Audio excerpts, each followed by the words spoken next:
എല്ലാവർക്കും അങ്ങനെ ഒരു തങ്ങൾ വന്ന് കുറ്റി അടിച്ചാൽ റാത്തായി. അൽഹംദുലില്ലാഹ് നമ്മളോ ഇനിയിപ്പോ ഒരു കുറ്റി പഠിച്ചിട്ട് കയറില്ലെങ്കിലോ ആ തങ്ങൾക്ക് വല്ല കുഴപ്പമുണ്ടോ? അപ്പോൾ നമുക്ക് കുഴപ്പമില്ല. അപ്പോൾ തങ്ങൾക്ക് കുഴപ്പം. നാളെ ഒരു സ്ഥലത്ത് പരിപാടിക്ക് പോയപ്പോൾ ഒരു ഭക്ഷണത്തിന് കൊണ്ട് ഒരു പരിക്ക്. ആ ഭക്ഷണത്തിന് കൊണ്ടേപ്പോ ഇയാൾ പറഞ്ഞു, തങ്ങളപ്പാ നമ്മളിപ്പോൾ നിങ്ങളെ ഭക്ഷണത്തിന് കൊണ്ടുവന്ന് വെറും ഭക്ഷണം തരാൻ വേണ്ടിയല്ല, നമ്മൾ ഈ പോരണ്ടാക്കിയിട്ട് 5-6 മാസമായി ഇതിന്റെ ഉള്ളിൽ നിന്ന് ഒറ്റ കച്ചവടം നടക്കണില്ല, ഒറ്റൊന്നും കച്ചവടം നടക്കണില്ല. അപ്പൊ അതുകൊണ്ട് പിന്നെ എന്താണെന്നറിയില്ല. അപ്പൊ ഞാൻ ഒരു ചികിത്സക്കാരൻ ഏതൊരു ചങ്ങായി ഓൻ്റെ അടുത്ത് പോയപ്പോൾ ഓൻ പറഞ്ഞു പൊരന്റെ അളവൊന്ന് നോക്കണമെന്നാണ്. പൊരക്ക് 3 അളവുണ്ട്: ഉത്തമം, മധ്യമം, അധമം. 3 അളവുണ്ട്. ഇത്രേ പറഞ്ഞുള്ളൂ, ബാക്കിക്ക് വേറെ പൈസ വരണം. ഇങ്ങനെ കണ്ടടിക്കുക അല്ലേ? ഉത്തമം, മധ്യമം, അധമം 3 അളവുണ്ട്. ഉത്തമത്തിലാണെങ്കിൽ കുഴപ്പമില്ല, മധ്യമത്തിലാണെങ്കിൽ ഏകദേശം അഡ്ജസ്റ്റ്മെന്റ് പോകും, അധമത്തിലാണെങ്കിലോ കട്ട പോകാൻ ഒറ്റ കച്ചവടം നടക്കൂല. മറ്റേ മധ്യത്തിലാണെങ്കിൽ ഇടക്കൊക്കെ ഓരോ കച്ചവടം നടക്കും. അപ്പൊ ഇയാൾ ഇവന്റെ പോര ഒന്ന് അളന്നു നോക്കുമ്പോ സുബ്ഹാനല്ലാഹ്, ഉത്തമത്തും മധ്യത്തും എന്നാണ് വിട്ടും ചെയ്തിക്കണ്, അധമത്തൊക്കെ എത്തിയിട്ടില്ല, അങ്ങോട്ടും ഇങ്ങോട്ടാ. ഉത്തമത്തൊക്കെ എത്തണമെങ്കിൽ കുറച്ചും കൂടി കൂട്ടണം, ഇല്ലെങ്കിൽ മധ്യത്തിലാണെങ്കിൽ കുറച്ച് കുറക്കും വേണം. എന്തായാലും ഈ ഒരു ഭാഗം മൊത്തം പൊളിച്ചണം എന്ന് പറഞ്ഞ ഇയാൾ സുബ്ഹാനല്ലാഹ്. നിലവിൽ ഇപ്പോൾ അയാൾക്ക് 5 ലക്ഷം കടമുള്ളൂ. പക്ഷെ പൊളിച്ചു മാറ്റാൻ പറഞ്ഞതോ LED ബൾബ് തോനെ വെച്ച സ്ഥലം അങ്ങനെയുണ്ട്. അപ്പൊ അത് പൊളിച്ചു മാറ്റണമെങ്കിൽ ഒരു 3 ലക്ഷം രൂപ ചെലവാ.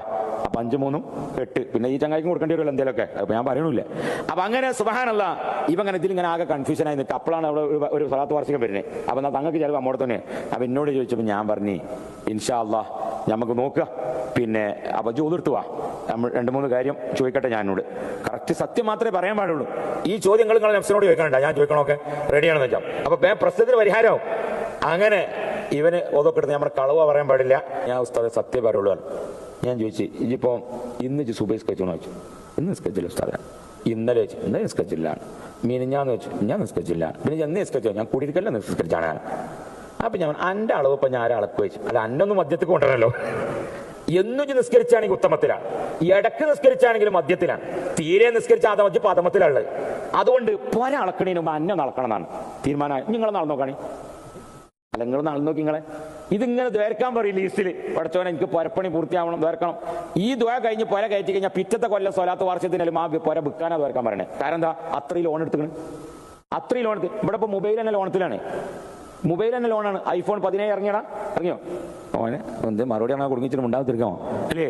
സുബ്ഹാനല്ലാഹ് 16 നോക്കി. ഇന്ന് എല്ലാ സാധനവും എന്തും മാറ്റി പലിശരഹിത വായ്പ എന്നാണ് കേട്ടാൽ മണ്ടി ചെല്ലുക. 1000 റുപ്യ അതിന്റെ ഒരു എഴുത്തൂലുണ്ട്, അതന്നെ മതി ഒഴുത്ത്. നിങ്ങൾ അതിന്റെ പേരെത്താ എത്തൂല. സുബ്ഹാനല്ലാഹ്. അതുകൊണ്ട് പ്രിയപ്പെട്ടവരെ, ഇവന് നിങ്ങൾ നിൽക്കുക, പൊളിച്ചാൽ നിൽക്കുക. അപ്പൊ ആർക്ക് കേട്? പൊരന്റെ അളവോ കേട് അന്റെ അളവ്? ഞാൻ പൊരന്റെ അളവ് നന്നാക്കണേ മുമ്പ് അന്റെ അളവ് നന്നാക്കണം. എപ്പോഴും നമ്മളിങ്ങനെ കാലത്തിനെ കുറ്റം പറയും. വൽ ഐബു ഫീനാ, കേട് നമ്മളില.